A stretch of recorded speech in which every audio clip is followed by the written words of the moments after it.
I have a one lab manual of the control instrumentation lab. Okay, so first aim and objective of the experiment is measurement of a known resistance using the Wheatstone bridge. Okay, तो हम लोग को सबसे पहले ना ये देखना है कि सबसे पहले हम लोग को करना क्या है। सबसे पहले हम लोग को ये करना है कि अननोन रेजिस्टेंस कैलकुलेट करना है व्हीटस्टोन ब्रिज में, जिसके लिए हमें क्या क्या रिक्वायर्ड है। Apparatus required, Wheatstone bridge trainer module, patch cord and multimeter. तो हम लोग देख लेते हैं। ये सबसे फर्स्ट में जो हमारा ये व्हीटस्टोन ब्रिज ट्रेनर मॉड्यूल हो गया, पैच कोड, ये हमारा पैच कोड हो गया। पैच कोड के बाद में ये हमारा मल्टीमीटर हो गया। Multimeter, patch cord and Wheatstone bridge trainer module. Okay, इस एक्सपेरिमेंट का सर्किट डायग्राम ए है। व्हीटस्टोन ब्रिज का सर्किट डायग्राम ए है। Connection A B C and D. ठीक है, हम लोग यहाँ मॉडल में देखते हैं। सबसे पहले कनेक्शन को देखते हैं मॉडल में। तो ये हमारा पॉइंट कंसीडर कर लेते हैं। A terminal, B terminal, C terminal and D terminal. सबसे पहले ना हम लोग इस ब्रिज सर्किट को कनेक्ट करते हैं। तो यहाँ पे हम लोग देख पा रहे हैं ए से सी ऑलरेडी कनेक्टेड है, इंटरनली कनेक्टेड है। इंटरनली ए से सी इंटरनली कनेक्टेड है एंड सी से बी ऑलरेडी यहाँ तक इंटरनली कनेक्टेड है। जिस तरह का भी रेजिस्टेंस मुझे लेना होगा ना, जिस तरह का रेजिस्टेंस मैं फिक्स करूँगा वो रेजिस्टेंस मैं ले सकता हूँ। मैं सबसे पहले ना इस सर्किट को मैं इंटरनली कनेक्ट करने के लिए एक पैच कोड की हेल्प से, with the help of this patch code हम इसे कनेक्ट करते हैं। यहाँ से ये एक कनेक्ट हो गया। सिमिलरली ऑलरेडी यहाँ से यहाँ तक का कनेक्शन ऑलरेडी इंटरनली है, यहाँ से यहाँ तक का कनेक्शन ऑलरेडी इंटरनली है, लेकिन यहाँ से यहाँ का कनेक्शन नहीं है। इसीलिए मैं क्या करूँगा कि इस पैच कोड से ना इसे कनेक्ट कर दूंगा। ठीक है, हमारा जो सर्किट डायग्राम जो हो गया ना, सर्किट डायग्राम का ये 4 कनेक्शन ऑलरेडी कंप्लीटेड हो गया। A to C, C to B, B to D already connected. A to C and C to B and B to D. Okay, and अब हम लोग ये देखते हैं कि यहाँ पे सी पॉइंट जो है ना, ए सी पॉइंट ऑलरेडी ना ये पावर सप्लाई से कनेक्टेड है। ये वाला सी कनेक्शन, ये वाला जो सी पॉइंट है ना ऑलरेडी पावर से कनेक्टेड है। तो हम लोग इसे पावर से कनेक्ट कर देते हैं। ये वाला यहाँ का सी टर्मिनल, और इसे हम ऑलरेडी 5 वोल्ट इनपुट से कनेक्ट कर देते हैं। ठीक है, एक कनेक्ट हो गया। एंड डी पॉइंट वाला किससे कनेक्टेड है? निगेटिव टर्मिनल से कनेक्टेड है। डी पॉइंट वाला निगेटिव टर्मिनल, तो यहाँ पे ये वाला negative terminal means a negative terminal, ground is consider as the negative terminal. So यहाँ से ये ग्राउंड से कनेक्ट करते हैं। और किस पॉइंट पे? पॉइंट ये डी पॉइंट पे, डी पॉइंट से ये कनेक्ट हो गया।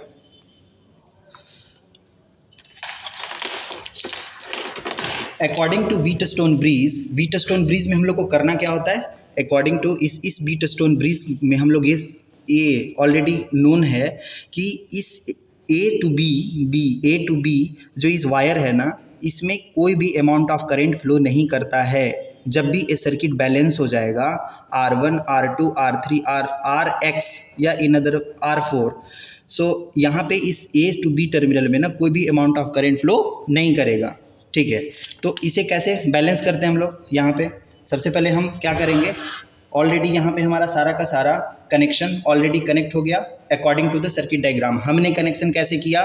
कनेक्शन हम किए हैं according to the circuit diagram. Circuit diagram के अकॉर्डिंग हमारा कनेक्शन ऑलरेडी कंप्लीट हो चुका है। अब मैं इसमें पावर सप्लाई देता हूँ। पावर सप्लाई जैसे ही दूंगा, पावर सप्लाई दिया, पावर सप्लाई होने के बाद में ये ऑन हो गया। ठीक है, अब देखते हैं या तो रीडिंग यहाँ पे हम कैसे समझेंगे कि ये हमारा जो व्हीटस्टोन का जो ब्रिज जो है ना, ये ब्रिज ऑलरेडी ये बैलेंस्ड है या बैलेंस्ड नहीं है। तो इसके लिए हम लोग या तो मल्टीमीटर का यूज़ कर सकते हैं, इस मल्टीमीटर के अकॉर्डिंग भी देख सकते हैं, या डायरेक्ट हम यहाँ पे भी देख सकते हैं। ठीक है, तो इसके लिए यदि मैं मल्टीमीटर का यूज़ करूँगा 1 टाइम, एंड सेकेंड टाइम में मैं क्या कर रहा हूँ कि डायरेक्ट मैं ना यहाँ पे गैल्वेनोमीटर का यूज़ कर लेता हूँ।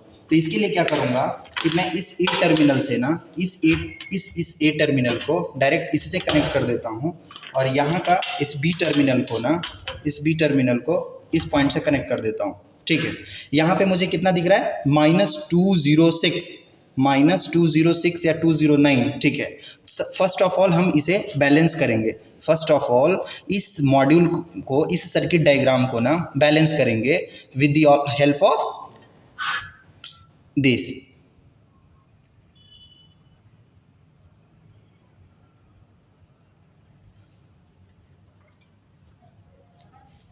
Okay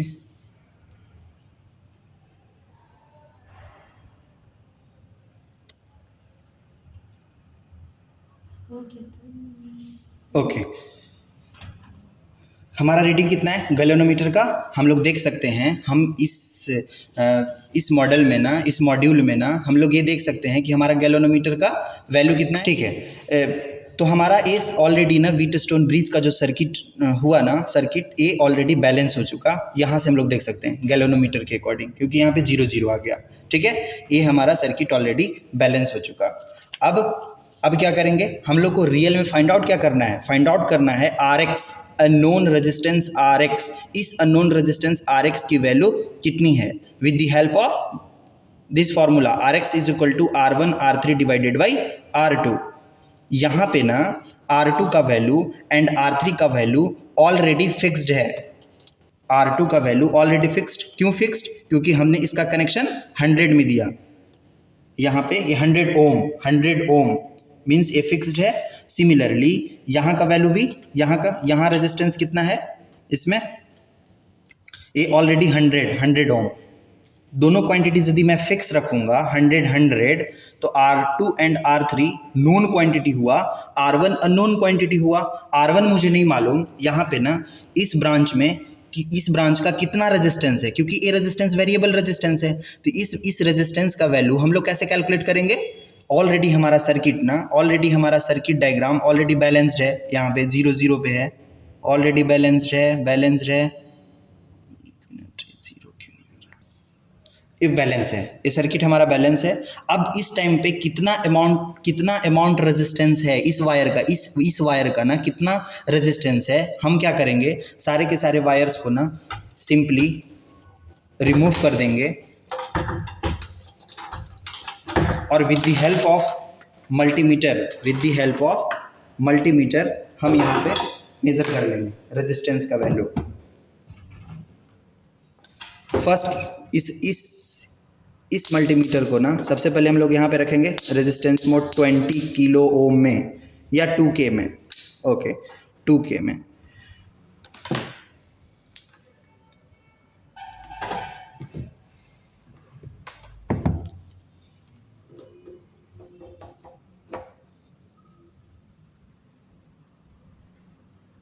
So what is the value of resistance, 993 ohm, 0.993, but multiplying factor is 1000 because of 2K।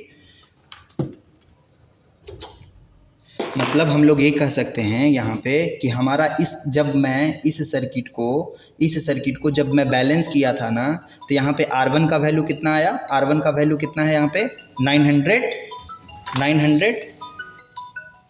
Something. उस R1 वैल्यू को यहाँ पे पुट कर देंगे, यहाँ पे आया 900 something and R3 already known quantity है and R2 already known quantity है। तीनों वैल्यू को ना यहाँ पे वैल्यू पुट कर देंगे एंड RS का वैल्यू फाइंड आउट हो जाएगा। मेन हम लोग का यही वर्क होता है व्हीटस्टोन ब्रिज में, अननोन रेजिस्टेंस कैलकुलेट करने का। हम लोग सेकेंड रीडिंग भी ले सकते हैं, थर्ड रीडिंग भी ले सकते हैं, जैसा भी हम वर्क करना चाहते हैं कर सकते हैं।